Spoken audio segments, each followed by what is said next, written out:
นี่ตัวนี้นี่แม่นชนบทเวียดนามเนาะคุยเนาะโอ้เจ้าเคยบ้านอยู่เขตนี่เขาจะไม่ได้ฝังดินแต่เงินเขาจะไม่ได้ฝังดิน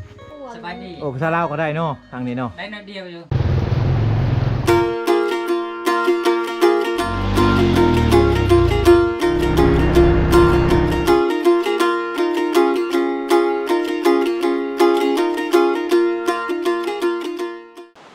กับทักทายสบายดีสวัสดีพ่อแม่พี่น้องเมื่อสุขุสุคนพี่น้องเลยเอาอีพีนี้เบาหนวดกับเบาคุยกำลังจะขามไปเวียดนามพี่น้องด้วยขามแม่น้ำธรรมชาติเอาสิได้เนาะอยู่ทางเขตนั่นเนี่ยจะเป็นดินแดนของเวียดนามพี่น้องจะพาไปหมู่บ้านจักชื่อหมู่บ้านยังบ่หนวดกับบุฮูคือกันเป็นหมู่บ้านอยู่ในป่าทำชาวบ้านเพิ่นว่าเป็นหมู่บ้านที่ว่าเขาเจ้าอยู่ประมาณ3-4หรือว่าหาหลังคาเฮือนนี่แหละพี่น้องเลยเดี๋ยวสิพาพ่อแม่พี่น้องไปเบิ่งเนาะเอาทางลงไปนี่ก็สิประมาณนี้แหละพี่น้องเอ้ย ขามไปชนบทเวียดนามเนาะอย่างลงไปตามภูตามผาพูดบอกกุ้ยถ่ายอยู่ลุ่มแล้ว ได้แก่ได้เมียนเครื่องจบเจือได้เนาะเมียนเครื่องดีๆเลยน้ำมันกะเพิ่นว่าบ่เลิกปานใดเพิ่นว่าได้แต่เฮาบ่ย่านน้ำเลิกดอกย่านแต่มันพลาดพี่น้องมื่นช่วงฤดูฝนเนี่ยเนาะแม่น้ำนี่เป็นแม่น้ำขันระหว่างลาวกับเวียดนามพี่น้องเนาะแม่น้ำนี่นะเป็นแม่น้ำขันระหว่างลาวกับเวียดนามเป็นแม่น้ำสายหลักของคนในชนเผ่าเพิ่นเนาะถ้าว่าเฮาอยู่เบื้องนี้จะเป็นลาวพี่น้องถ้าว่าข้ามไปภาคเบื้องนั้นจะเป็นดินแดนของเวียดนามเนาะเอามนุษย์ก็บ่เคยผ่านน้ำแบบสีจ้าเถื่อพี่น้องเนาะแต่ระมัดระวังเลยน้ำมันถือว่าน้ำแห้งเติบได้นี่โอ้โหเป็นไรกุ้ย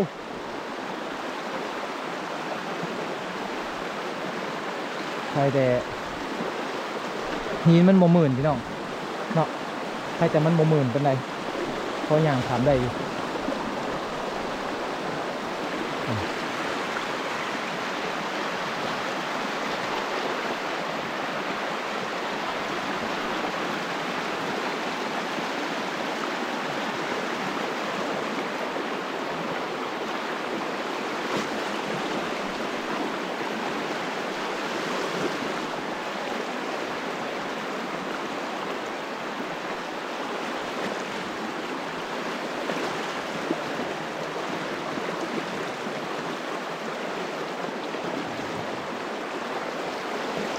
โอ้แห้งแต่ว่ากับลมยังคากลับอีกพี่น้อง แห้งเติบได้อยู่วังนี่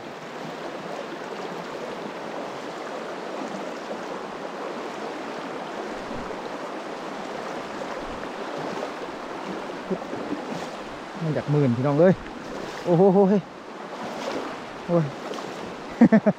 มันจากหมื่นเนาะ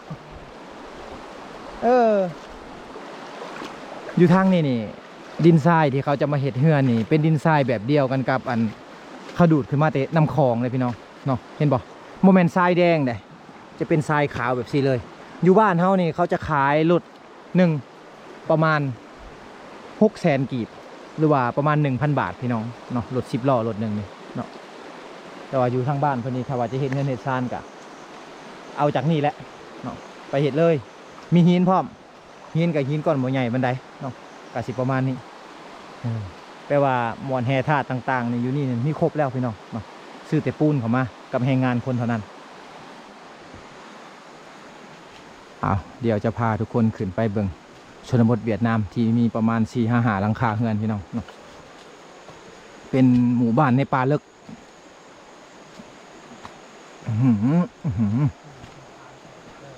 ทางเข้าไปนี่ก็ต้องย่างผ่านป่าแบบ4ไป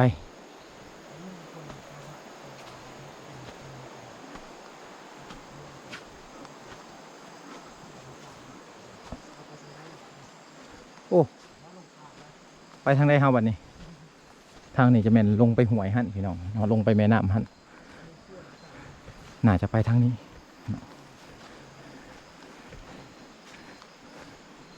เขามาเขตนี่จะเป็นเขตเวียดนามแหละแต่ว่าไผสิมาแบบซี่นี่มาบ่ได้เด้อพี่น้องเนาะ ต้องให้คนในท้องถิ่นหรือว่าในหมู่บ้านจะพามาคือบ่กุ้ยนี่เพิ่นเป็นคนในถิ่นนี้เนาะเพิ่นได้พาบ่โนดมาเบิ่งพี่น้องเพราะว่าเพิ่นเคยมาเทื่อนึงแล้วเพิ่นว่า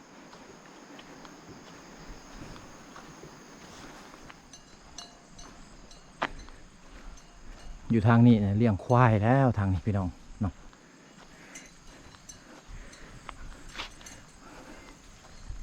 เลี้ยงควายทางบักตุยเลยควายเพิ่น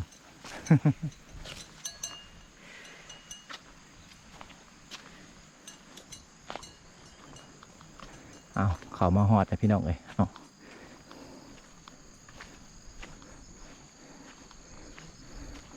เป็นหัวขันไว้เนาะพุ่น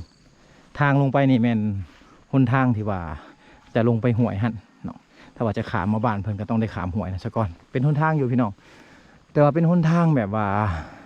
ดินแดงรูปๆนะเนาะเบิกมีประมาณจากหลังคาเฮือนอยู่นี่เห็นบ่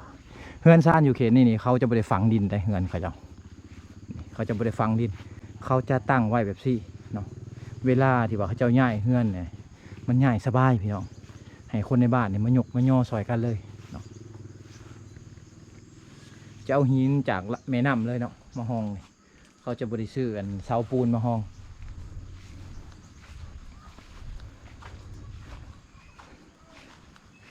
ไปอย่างไปเรื่อยๆพี่น้องมาเมืองบรรยากาศนำกัน1 2 3 4 5ประมาณหลังคาเฮือนเนาะประมาณหลังคาเฮือนนั่นเองเฮือนนี่คือสีลูกดกขนาดเลยเฮือนใหม่บักใหญ่ๆเลยนะเฮือนใหม่บักใหญ่ๆเลยพุ่นโอ้ไฟฟ้านี่เพิ่นต่อมาทางใดนี่พี่น้องต่อมาแต่ทางลาวบ่จักนี่นะเนาะส่วนลาวเขาจะเป็นเครือญาติเดียวกันที่เขาใหญ่มาอยู่นี่เฮือนนี่จะมีเครื่องสีเขาได้เนาะจะมีเครื่องสีเขาพร้อมบริตั้มเขาแล้วทางเฮือนนี่หลังบักใหญ่ๆยาวไปเลยคือเฮือนคือเฮือนสมัยตะกี้อยู่ทางลาวหลุมก็มีอยู่ในพี่น้องเฮือนแบบสิเนาะสมัยตะกี้หลังยาวๆไปแบบนี้นี่มีห้องนอนประมาณ4-5ห้องนอนเนาะอยู่กันแบบครอบครัวใหญ่ครอบครัวหนึ่งนี่อยู่กันอยู่ประมาณ10 ปลายคน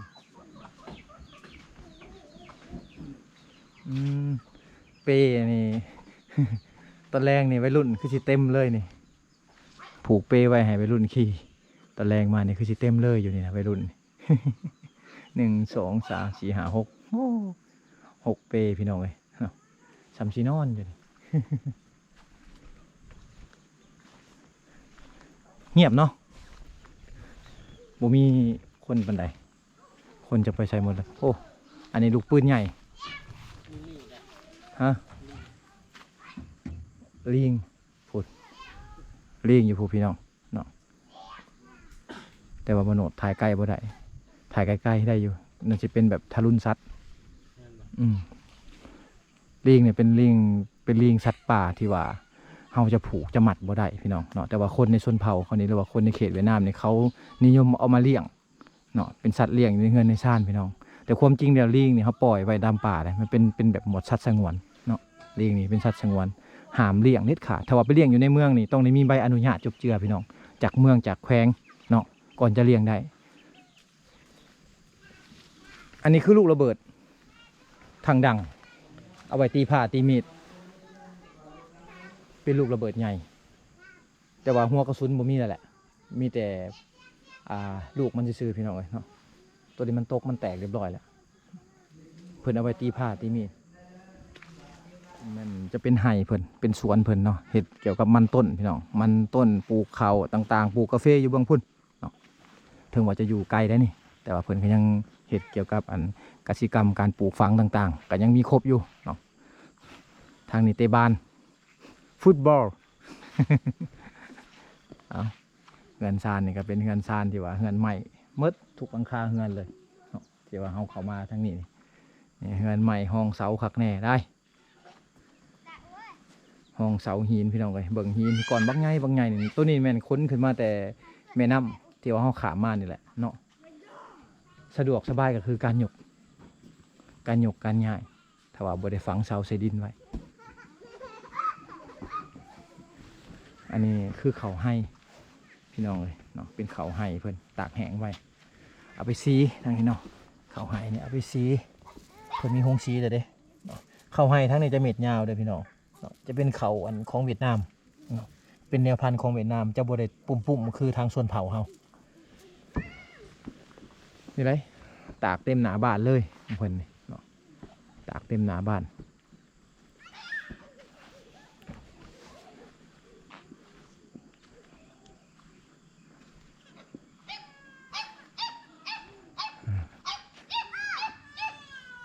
ให้แล้วทางญาติโมโนดแล้ว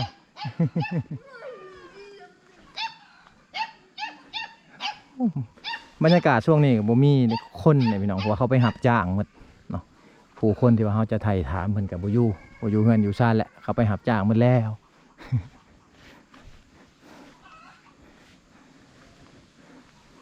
เอาลูกบ่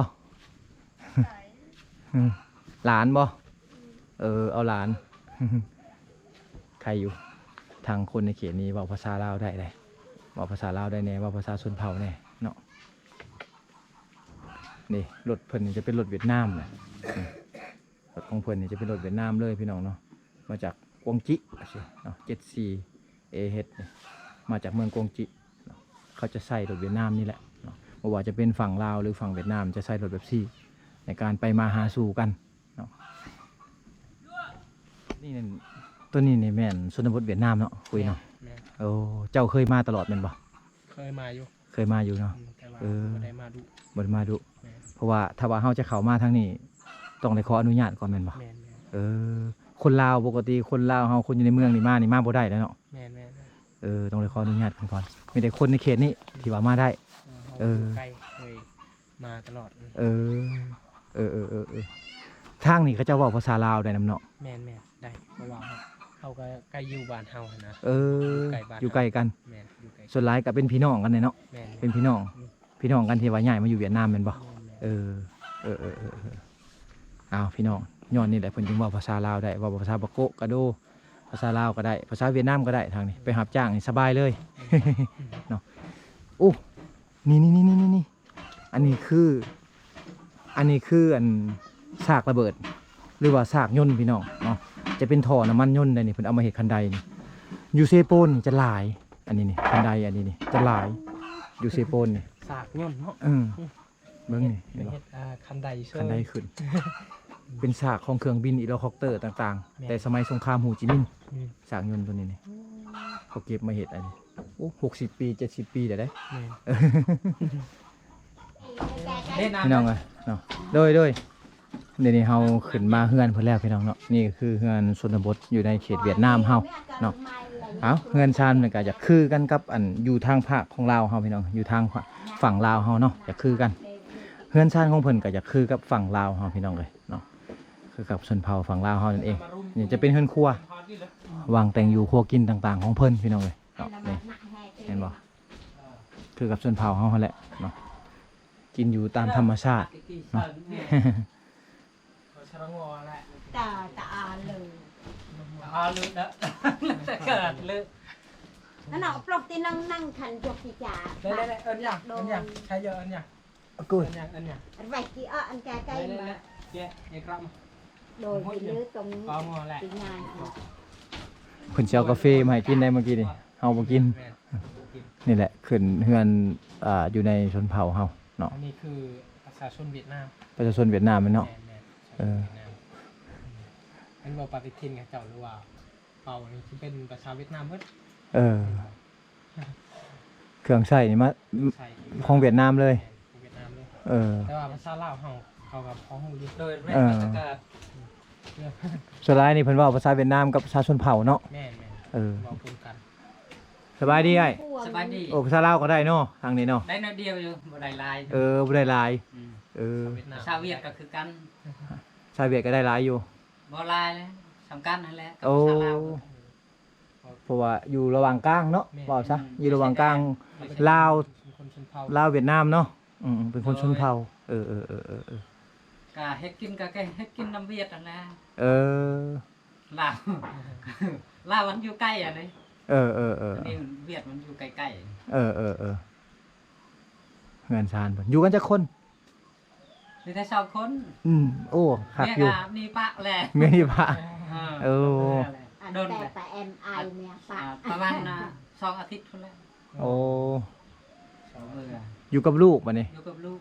อยู่กับลูกสาว ลูกสาว เออ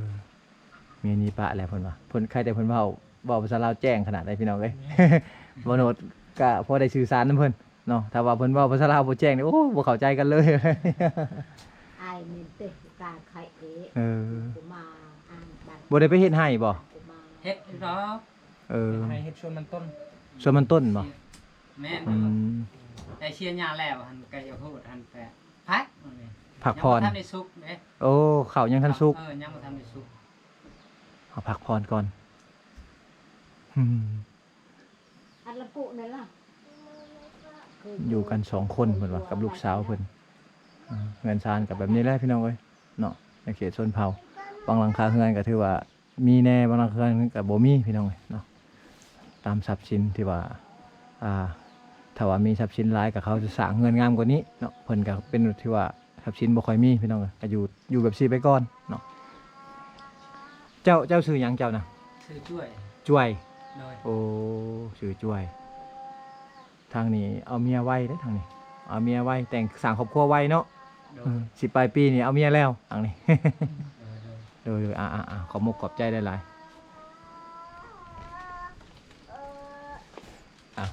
เดี๋ยวนั่งพักเศร้าอีกจักหน้อยก่อนพี่น้องเลยเนาะบ่คุยกับบ่หนวดกับสิพากันเดินทางเข้าขามไปลาวเฮาไปนี่เนาะไปเบิ่งชนเผ่าทางเมืองพุ่นไปหาเลาะหมู่บ้านหรือว่าก็จะไปพักไปนั่งพักผ่อนซะก่อนเนาะแต่ว่าอันนี้ก็คือมาถ่ายคลิปบรรยากาศอยู่ทางบ้านเวียดนามให้พ่อแม่พี่น้องได้เบิ่งซะก่อนเนาะ